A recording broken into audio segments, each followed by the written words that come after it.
Chercher premièrement le royaume de Dieu nous parle de salut. Le salut qui se trouve dans le royaume de Dieu. Quel domaine de ma vie est-ce que le salut n'est pas encore rentré? Comment savoir si je cherche premièrement le royaume de Dieu? Alors je me pose la question, est-ce que tout le temps que je passe, toute l'énergie que je mets à faire quelque chose et l'argent que je dépense, est-ce que tout cela va honorer Dieu? Alors pose-toi la question avec moi, qu'est-ce qui fait obstacle entre Dieu et entre moi? Il y a une petite histoire dans la Bible, c'est dans Agé, où en fait la Perse vient envahir la Babylone. Et Dieu libère le peuple, et en fait il doit pouvoir reconstruire le temple qui est le signe de la présence de Dieu. Et en fait, dès que ce peuple se trouve face à une opposition, ils s'arrêtent de bâtir, et ils se mettent à se préoccuper plutôt de leur bien à eux, et ils se mettent à construire leur superbe maison, à gagner beaucoup d'argent, à avoir de belles vies, et pendant 16 ans,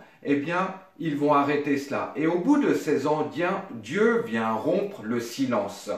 Et c'est là où, dans Agé 1, verset 9, il vient leur dire « Mais vous avez bâti ma maison sur des ruines, et vous n'avez pensé qu'à vos propres maisons. » Et Dieu vient, et il rompt ce silence. Quel est le silence dans ta vie et dans ma vie que Dieu doit pouvoir venir rompre aujourd'hui? Ou peut-être le royaume dans lequel que j'ai fabriqué, que j'ai construit. Ça peut être mon potager, ma cuisine, ça peut être ton lieu de travail, l'entreprise que tu as donné naissance, ou tellement de choses. Eh bien, ces choses peuvent devenir un royaume.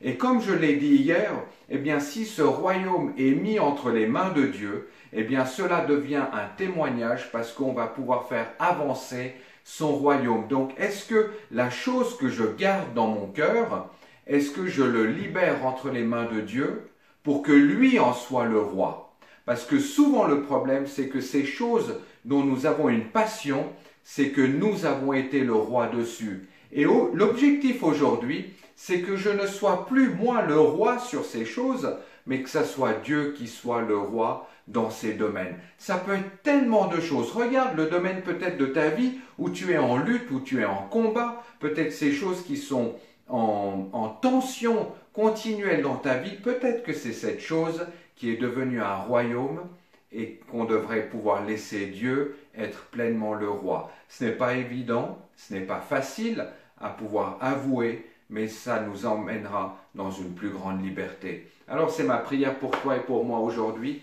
c'est Seigneur, viens au travers de toute cette journée, eh bien nous inspirer, nous révéler les domaines où nous devons te laisser être pleinement roi.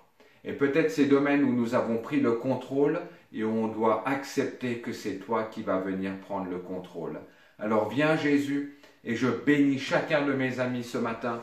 Merci de nous faire rentrer dans une plus grande liberté, parce que si nous arrivons tous à rentrer dans cette plus grande liberté, alors l'Église va exploser, parce qu'on va être des hommes et des femmes, des familles, des jeunes et des moins jeunes. On va pouvoir s'unir ensemble pour pouvoir bâtir, construire, rêver et faire de magnifiques choses pour ta gloire ensemble.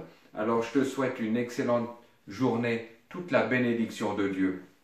Et encore une fois, c'est vraiment un privilège pour moi qu'on soit vraiment tous unis et tous ensemble, parce qu'au travers de tous les messages que je reçois, eh bien ça me montre combien, eh bien ce qu'on vit jour après jour, les cultes aussi en commun, eh bien ça nous lie tous ensemble, et de sentir cela, vous ne pouvez pas imaginer combien ça me fait du bien, et à moi et à tous mes collègues, de voir eh bien qu'on n'est peut-être pas physiquement ensemble, même s'il n'y a pas forcément des gens de Provence 24, mais il y a tellement d'autres amis qui aussi nous suivent pendant ces journées, eh bien ça nous lie et on est ensemble à avancer dans une même direction. Et ça n'a pas de prix. La liberté n'a pas de prix et Dieu nous l'offre gratuitement. Je te dis à demain.